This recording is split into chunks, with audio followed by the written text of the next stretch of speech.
జైపూర్ మండలం పౌనూరులో కొలువై ఉన్న శ్రీ వేణుగోపాలస్వామి దేవాలయంలో శ్రీ పరాభవనామ సంవత్సర ఉగాది పర్వదినాన్ని పురస్కరించుకొని పంచాంగ శ్రవణం అంగరంగ వైభవంగా నిర్వహించారు.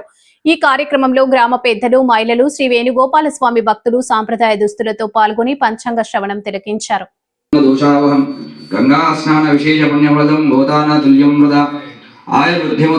శుభకరం సంతాన సంపత్ప్రదం నానా కర్మ సుసాధనం సముచితం పంచాంగమాకర్ణ్యతాం.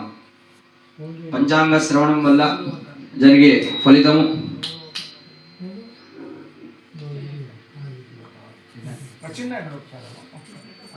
ఈ యొక్క పంచాంగ శ్రవణం వల్ల మంచి శుభకార్యములు, అలాగే దుస్వప్న దోషములు, అలాగే గంగా స్నాన విశేష పుణ్య ఫలితం అంటే గంగా స్నాన ఫలితము, అలాగే గోదాన ఫలితము కలుగుతుంది.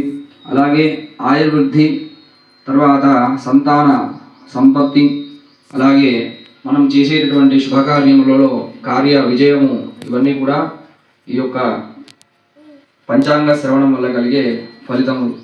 ఈ యొక్క సంవత్సరము పరాభవనామ సంవత్సరము. పరాలు పశువులు పంటలు నశించును, దుర్భిక్షం ఉండును, రాజులకు యుద్ధ తీవ్రతచే నావికా సంబంధమైన ఉపద్రవములు, తర్వాత వ్యాపారములు స్తంభించును, ధాన్యముల యొక్క ధరలు పెరుగును. తర్వాత మంత్రి కుజుడు అగుట వలన కలహము, యుద్ధము, చౌరాగ్ని, భయములు, వాయుపీడము అధికంగా ఉండును, వర్షం మధ్యమంగా ఉండును, సస్యమునకు వ్యాధులు కలుగును, ధాన్యాదులకు ధాతు లోహములు పెరుగును. తర్వాత సేనాధిపతి చంద్రుడు అగుట వలన ఆహార ధాన్యములు, వెండి, బంగారము, పెట్రోలు, కిరసనాయిలు, వెన్న, నెయ్యి, పంచదార, నూలు వస్త్రములు, బియ్యము యొక్క ధరలు పెరుగును. మంచి వర్షం నుండిచే బావుగా ఫలించును, ప్రజల ఆరోగ్యంగా ఉండును, పశువులు క్షీర సమృద్ధి కలిగి ఉండును. తర్వాత సస్య